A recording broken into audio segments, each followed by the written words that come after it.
Welcome to the Emotional Eating Unwrapped podcast. I'm your host, Alana Kessler, an emotional eating and weight loss coach for women looking to fall in love with eating, create healthy attachments with food, and lose weight sustainably. Hello, and welcome to another new episode of Emotional Eating Unwrapped. I'm your host, Alana Kessler, and I'm recording earlier in the morning than I usually record, and I feel like I still have my morning voice on, so maybe it's just a me thing, but if it sounds a little different today, that's why, because my morning voice is on right now. But I'm excited to dive into today's topic because it's one that I have taken on in my life later. It's something that I wasn't doing often when I was younger, definitely in my teens, 20s, and even early 30s. We're going to talk about asking for help, making requests, and all the context that comes with that. It sounds easy to ask for help, but I know from experience, I also know from working with clients over the past 15 20 years that asking for help can be hard. And I really want to normalize that today in this episode and give you some context as to why it may be hard, especially in the emotional eating and just body image, weight loss realm specifically, and also why it's specifically hard for women to ask for help. I think that it is kind of ironic that that is the case. And I want to go into that. And then I'm going to go into some ways that we can reframe our mindset around asking for help and hopefully leave you today with a little bit more of a feeling of empowerment around asking for help and making requests and realizing that when you do ask for help, it can be uncomfortable, but it is such a freeing practice and process. And it's important to acknowledge that it actually is really a practice. And for me, it definitely was. I don't think I realized that I was struggling with letting people in, asking for help, opening myself up that way. I think that it was really an evolution where I realized that that was something that was blocking me from truly living the life I wanted and having the connections and relationships and even just the ability to get my body and my nervous system into a place where I could feel like I could release some of the stress I was holding on to. And some of that stress was being manifested in coping mechanisms like emotional eating and binging, and some of the stress was being manifested and expressed as weight gain. And so I think it's really important to make that connection between our ability to really feel like we are connected and we belong to community, and that there is a real benefit and a real service in not only giving help, but also really learning how to receive. And it's so important that when we realize that it's really about embracing vulnerability that is what gets us there, it can become really fun, actually. And it is, it's really something that I wanted to touch about, because in the beginning it's not so fun, but once you get comfortable with being comfortable with your struggles and recognizing what a powerful experience it is to own what you're struggling with and then express it and be open to receiving help around it, it's such a loving feeling. I feel like there's not another word I can say, but it really feels to me like it's love in practice. And I wanted to give an example because I was recently chatting with one of my elite coaching clients, and my elite coaching program is my one-on-one concierge program that I open up once a year. And in this program, I work really closely one-on-one with the women. And, we have in one of our one-on-one coaching calls, she made a connection around this with, that she has a struggle unrelated to food that was impacting her relationship to food. So she made the connection that the inner dialogue that she has in her head about her interactions with other people and, the overanalyzing and the lack of trust that she has in herself around creating true meaningful connections. Like she doesn't know if she has the skills to really create presence, and she doesn't really feel like she's present with people on her connections. Like she's always in her head thinking like, oh, am I saying the right thing? Am I doing the right thing? And she made the connection in one of our calls that that's a huge trigger for her emotional eating. She feels that constant hypervigilance is a major trigger. And it was really, when I was listening to her talk, the insight was so important because it was really almost like watching somebody accept themselves and something that maybe they're not yet skilled at. And when she realized that it's a skill to create meaningful connections and that she just needs to learn the right actions to create these skills, because it is a skill. It's not something that everybody just understands how to do. Otherwise, people wouldn't be in, relational dynamics that are not unsupportive or that are triggering. It just wouldn't happen. And I know for myself, I really resonated with her because I had very similar experiences in my relational dynamics before I healed that part of it, where I also struggled with overanalyzing, hypervigilance, just feeling like my relationships and the connections I had with people just weren't at the place that I felt like I had hoped they would be. And I didn't understand why I kept repeating this pattern over and over again. And then I figured out I figured out the little shift. I figured out, the skills that I needed to do, but it was a humbling experience for me to be like, wow, I'm like lacking in this knowledge.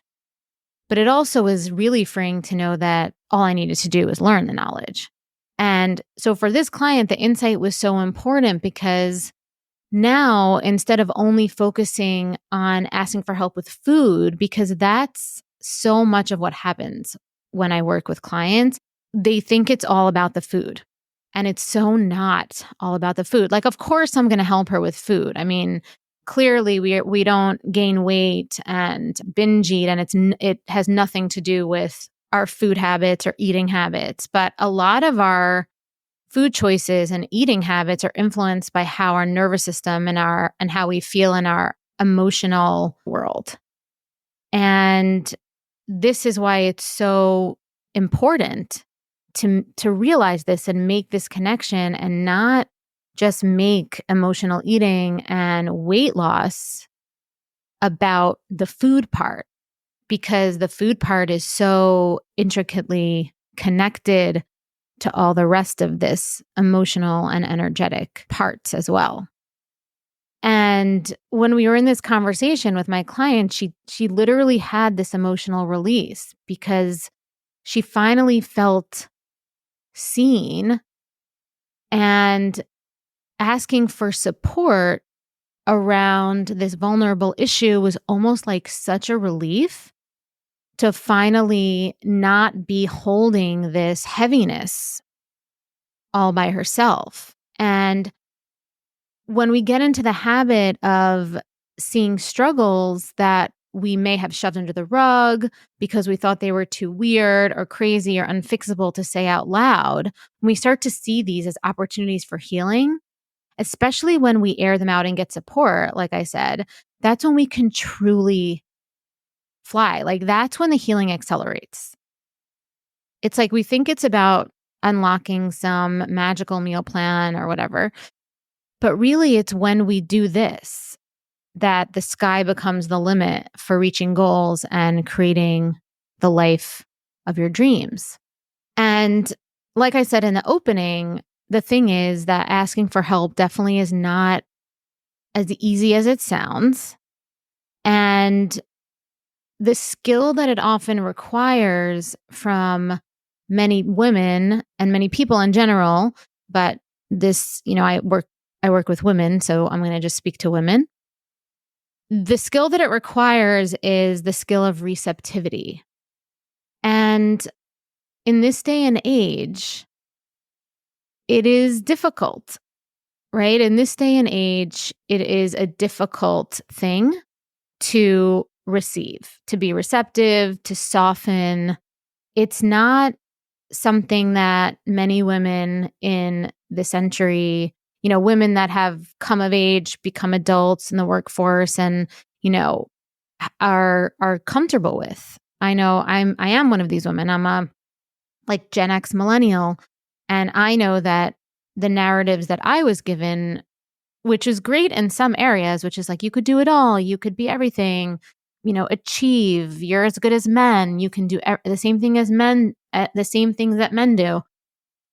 And these are all really great messages of our ability and capability and ability to achieve.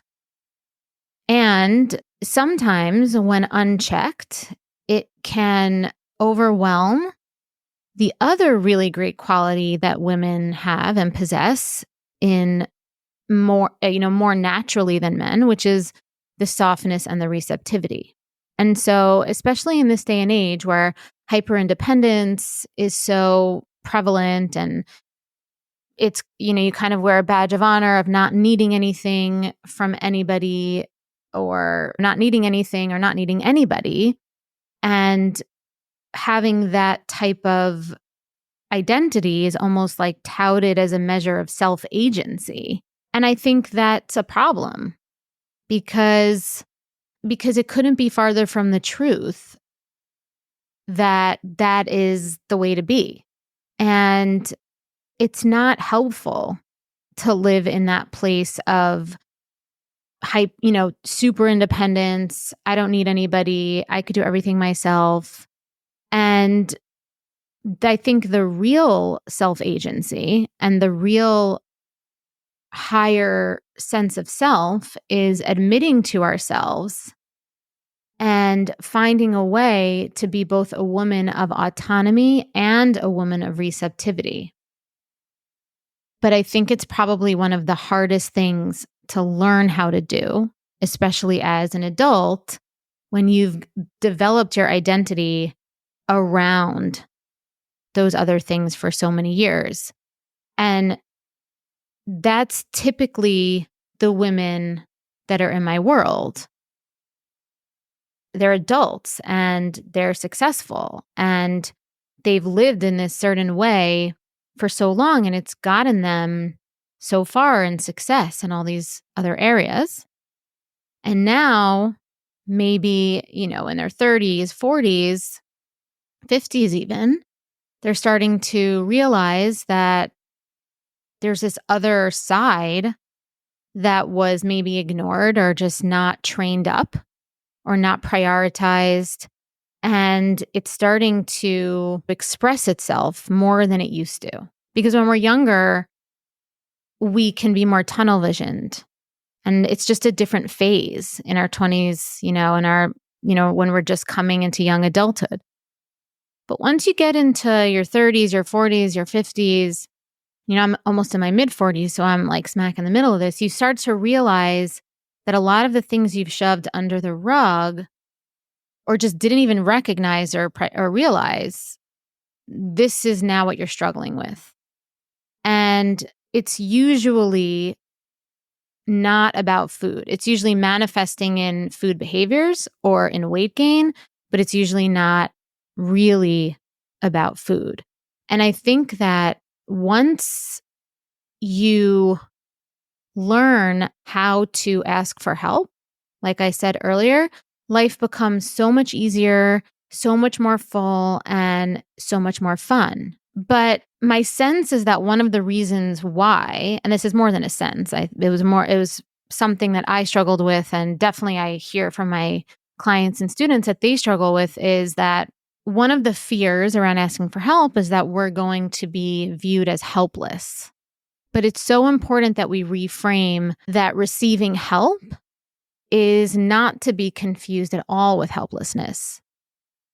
Because fearing that making a request for support will insinuate helplessness or failure, it's one of the most dominant reasons why women avoid asking for help, especially women who are so successful and capable in other areas of their lives.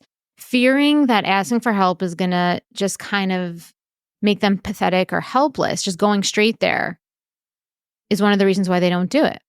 But a whole person, an evolved, higher self person, is comfortable being both capable and receptive to being helped. So that's the measure of real self-actualization, self-agency, is when you can pull the lever on both of those things. You can be capable and you feel completely 100% worthy in that. And you can be receptive and you feel 100% worthy in that. You can be receptive to be helped and feel 100% worthy in that. And recognizing that learning to ask for help and receive help is actually a service and is a significant pathway to the connection that we so much want to feel. And sometimes even more than doing something for someone who didn't ask for help or just simply taking control of a situation and doing it all. Sometimes, if you think about it, how good does it feel when someone shares something vulnerable with you and asks you for your help and then you can help them? So different than just like out of the goodness of your heart doing something, right? Being capable and doing something and getting it done. But it's so different when somebody actually like reaches into the depth of their soul and you know that they're struggling and it's like such a vulnerable thing. And then they ask you for your help and then you get to provide that for them. That's such an amazing thing. So remember, doing something good for someone isn't just about doing something for them. It's also about receiving from them. So I'm going to say that again. Doing something good for someone isn't just about doing something for them. It can also be about receiving from them, which means you are able to let someone help you. And like I said, this can be a big struggle, especially if you're super capable and your identity is built upon doing everything for everyone or being the leader, the organizer, the planner, or the manager. And so I want to normalize that this isn't easy. It's not an easy thing, especially if our identity is wrapped up in this. Identity shifts can be some of the most mind-blowing things that we have to deal with, and we can have a lot of internal resistance against it for many, many, many years. So a really good way to start training your nervous system around the empowering skill, because I want you to really understand that asking for help is an empowering skill, is to just start looking for opportunities to receive from other people in a low risk way. Okay, so this is how we could start to train our nervous system. We don't jump right into the deep end of getting the most vulnerable with our most vulnerable. That could take a really long time to know how to do well without feeling triggered. And it's also, like I said, it's a skill, right? It's a skill to expand that much. So what we want to do is start to learn how to ask for help and receive from other people in a low risk way. And so I'm going to give you 2 ways you can start to do that. One of the ways that you start to do that is appreciation. So you appreciate them for doing something nice, and it can literally be anything, right? They can bring you a tea out of nowhere. A stranger opens the door for you, right? Start becoming attuned to these small little things that strangers do for you, or that people that are not so close to you do for you, because that skill can start to soften you around that ideology that you have to be so hard in life and you have to take on everything by yourself. you could start to recognize that you have this natural softness and connection and a vulnerability with people, but you have to source it. So you can source it by just appreciating people for doing little things for you without you asking them to. And you could receive compliments without qualifying it, right? So if someone says, "You look pretty," thank you. Thank you so much. That feels so good to hear. Instead of like, "Thank you. Oh, I know. I feel so," something negative, right? Don't qualify. Okay. So those are the two ways you could start to train your nervous system to soften and become strong in that receptivity muscle. And doing this will take you out of that mindset that you are always in charge or you always have to provide something for someone. And it will put you into, like I said, that more softer and that more connected energy. And this softer energy over time will help you open up to your own self. So you'll start to be able to be with and be willing to get to the root of your own struggles. And then the next step, once you get comfortable with you, is you'll be more willing to ask for support around healing them. Because what happens when we don't air out what we struggle with is that we end up feeling ashamed. And as you know, shame is a huge trigger for emotional eating, for binging. And so when we cut ourselves off from ourselves and our ability to be in touch with our needs and our values, and when we do that, when we're not in touch with ourselves, we can become very defensive and we could push people away. So this is why it's so important to do the inner work in a really low risk way. Because when we don't start small like this, the shame starts to build. And then we start to get contracted energetically. We start to push people away. And the thing is that our deepest desire usually is actually to get closer to people. But we end up pushing people away, or we end up getting passive aggressive. We end up wanting people to read our minds and then getting frustrated when we feel unseen or when they don't read our minds. This can become a really vicious, emotionally draining cycle when the truth is, it is really our job to open up, to learn how to open up and invite people to see us. But we have to be willing to see ourselves first. And so if we're ashamed of a part of ourselves, what happens, and I know this happened for me, is that oftentimes we end up investing our energy in people that reflect that back to us, right? That feeling of being unseen, that feeling of not being understood, or there's like some chaos. And that usually happens when we aren't seeing ourselves, right? We're still kind of in that hardened energy. And what's hard here is that without the willingness to take responsibility for our part, what we do is we end up blaming everything around us, people around us, and we fall back into the emotional eating coping mechanisms, and we end up hiding behind weight gain, and we get jaded and lose faith in connection altogether. And we feel like nothing's ever going to work for us. I'm never going to find anybody. I'm going to kind of become really, really jaded. We say, forget it. This is just how it is. And this is how it's going to be. But this isn't the solution. This is not the solution. The solution isn't to just get jaded and succumb, right? And just resign. It's the word I was looking for. Resign. That's not the solution. The solution is to embrace vulnerability. It's learning how to embrace vulnerability.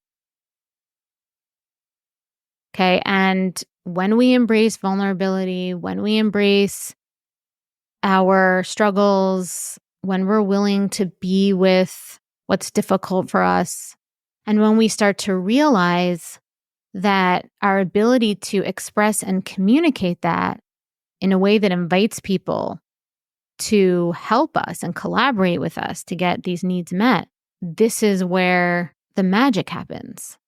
in so many different areas of life. So I really want you to take away from this episode today that asking for help, connecting to whatever you struggle with, realizing that when you feel that edginess or that urgency to eat sometimes, that could be a sign that there is a vulnerable part of you that's looking to feel seen and to really start to explore that. And if it's a struggle, to really ask for help around that. Now, I do that a lot for my clients in my programs as well, whether it's one-on-one or in some of the group coaching calls. And we can really get to that place where that part of you feels seen. So on that note, thank you so much for joining me today. And if today's episode resonated with you, please join me again next week for another one where we talk about emotional eating and where you can fall in love with eating and start losing weight and keeping it off with sustainable strategies and lasting change. If you found this episode insightful, please subscribe, leave a review, and share it for those who may benefit from this empowering message. I also have lots of free resources on my website to support you on your journey to loving food and losing weight for life. Just go to www.bewellbyak.com. And until next time, I'm Alana, and thank you for listening to Emotional Eating.